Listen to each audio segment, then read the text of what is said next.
Hey everybody, David White Wolfe with White Wolfe Wilderness. Brought you out here this morning to the swamp.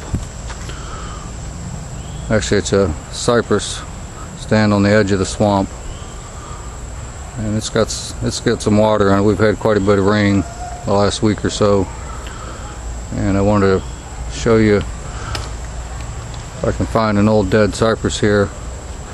One of the very good source of fire starter tinder in the deep south here. That's what I'm looking for. An old cypress tree like that. It's been peeled, skinned up, an old dead one. So what I'm going to do is just pull some of these strips off. Like I said, even though we've had quite a bit of rain the last few days, these things are pretty relatively dry, and they really fluff up nice when you tear them apart, pull the fibers apart.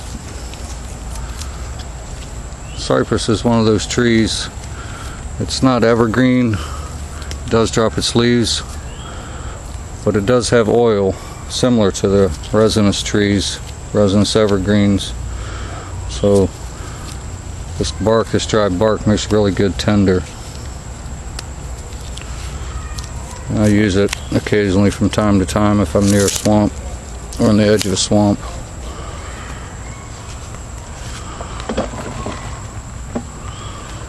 So it's really pretty good stuff. Really dry. Well, I think I see an alligator over there in a small pond. I'm going to pause for a minute, see if I can get a little closer and give you a shot of it. I'll be right back. Alright, here we go. I've managed to get around where I could get pretty close to him. Appears to be a young gator, maybe 5-6 feet long, probably about 4 years old, not yet mature. But that's what happens when you get out in the wilds of Florida. You're most likely going to see one. The numbers have increased over the years. They've actually started a hunting season again, so that means the numbers must be way up there. I'd say this little gator, though, it's probably not going to mature for a few more years, but I wanted to show you that. So a wild Florida alligator, they're out there. You just got to get out in the places where they are, and that's where you'll find them. Alright, sorry about that. Here we are, everybody. I couldn't help it, let you guys get a look at that gator. But here's the cypress bundle, the bark that we pulled off. You can see already some of this stuff's fraying. It's paper thin, and that's what we want to do. We want to take this and shred it down and get those thin strips out and prepare it, work it and tease it, and break it down into good tinder. And as I was saying before, it makes real good tinder because it does exactly that. You get these little thin, paper thin strips from this bark. It's really fibrous, and that's how it breaks down. So I just spend a couple of minutes here and pull this apart and work it, and like I said, tease it into a tinder ball, and then you can get some idea of how this bark is used. I would imagine that many Seminole Indian have used this bark over the years in fire starting, and I'm sure previous to that there were many Timucua and Mayaca, more specifically in this area, Central Florida where I live, that use these cypress trees also.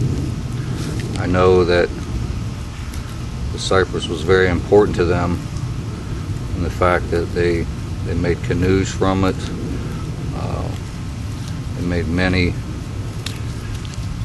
different wooden things, bowls and spoons and utensils and things of that sort. It's a very light wood, not a heavy wood. but also a strong wood.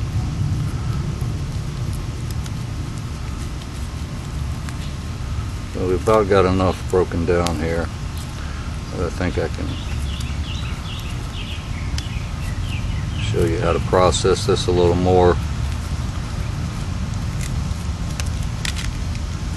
And this stuff, like I said, works great if you're ever out in the wilds of Florida or southern Georgia and you need some good fire starting material. Even if it's rained, you go find one of these cypress. Hopefully find yourself a good dry dead one, and maybe it's got a lean to it. Look on that leaning side, on the underneath side, and that's where you find. If it's been raining the previous day before, you find some of this dry bark. But even if it's not leaning, it doesn't have to be, because this bark peels off really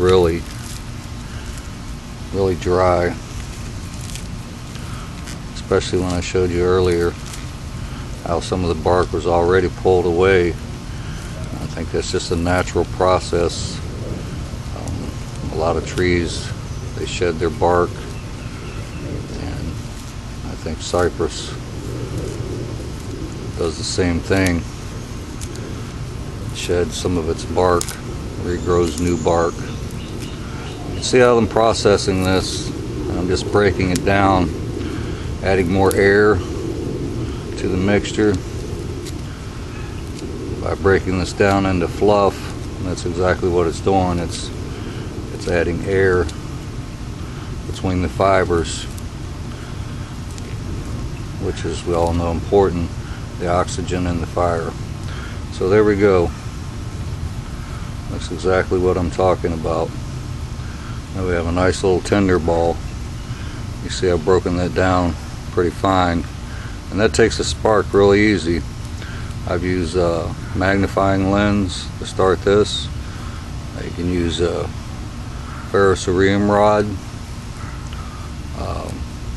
can use a bow drill, a coal from a bow drill.